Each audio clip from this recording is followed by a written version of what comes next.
shout. That's got to be close. Gone. Hi, I'm Graeme White, and this is the left arm spin masterclass.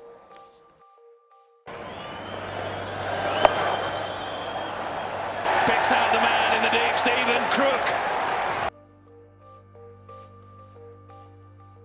Probably going back from when I was on holiday on the beach, and I used to copy Phil Tufnell, left arm spinner who was playing for England at the time, and I kind of did it on the beach with my dad, and then he was like, "It's not bad. How about you try it when we get home?" Went home to club cricket and just kind of went from there really, and then yeah, progressed through the age groups and was lucky enough to get on the academy here. This is my standard grip now.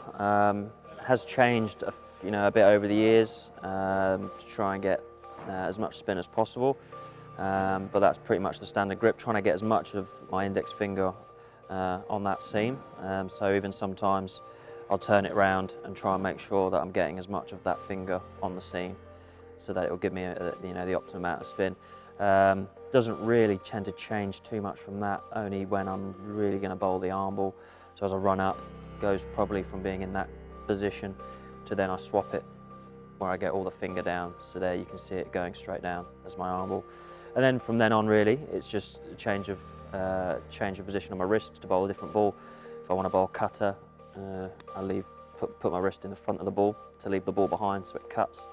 I then bowl my top spinner, which then the ball comes over the top, but that includes having to try a bit of a higher arm. It tends to come out better that way. But that tends to be my main kind of variations wise with the grip. Picked out in the deep. What a catch that is. Kind of sums up the evening for Northants. Very good with the bat and now outstanding in the field. So with my run up really, it's changed again over the years. I used to come really straight behind the umpire. Now I tend to come through, just gets me round into a side-on position better, and then also enables me to get as much use out of the popping crease as possible. As variations go as well, it's helpful.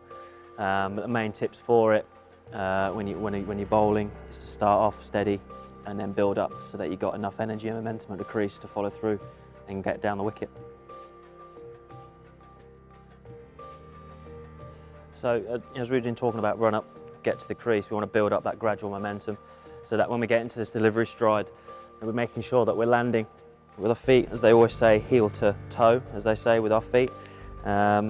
Your stride depends on the bowler. Mine's particularly long, but this then gets me into a side-on position so that then I can always get myself all the way around and follow through. It gives me an optimum amount of spin. I get drift with that. And we just want to make sure the main point here is making we use all the energy that we've created from having the run-up, so that we can try and get as much energy into that wrist, and we have to be really aggressive and really follow through down towards the stumps. Phil Tufnell was a pretty big influence on me getting into cricket in the first place. If it wasn't for him, I don't think I'd have tried to copy him and try and do a little hop in a run-up. So for me, he was kind of a big influence. And then growing up, having someone like Monty Panesar at the club was great to watch. Great action to follow. And then you look back through there and thinking of Bush and Beddy and all those great left-arm bowlers, Phil Edmonds, even Derek Underwood. I did take a little bit out of his action as well. So there's been a number of bowlers I kind of admire and looked at left-arm wise. And a hat-trick. What a moment for Graeme White. What a moment for the fans. Just be consistent, bowl the same ball. Try and get too carried away with trying to bowl lots of different things straight away. Enjoy it, and try and get stuck in the battle. Really, it can be hard sometimes, especially young kids coming through. All the batsmen now want to kind of hit you out of the park. So having that mental strength to keep going and trying to outfox them and be clever. And just enjoy it really.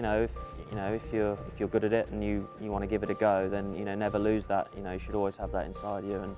And as I said, just keep it simple. Bowl the same ball. It works. It's worked for me for a number of years. So that's probably my main bit of advice.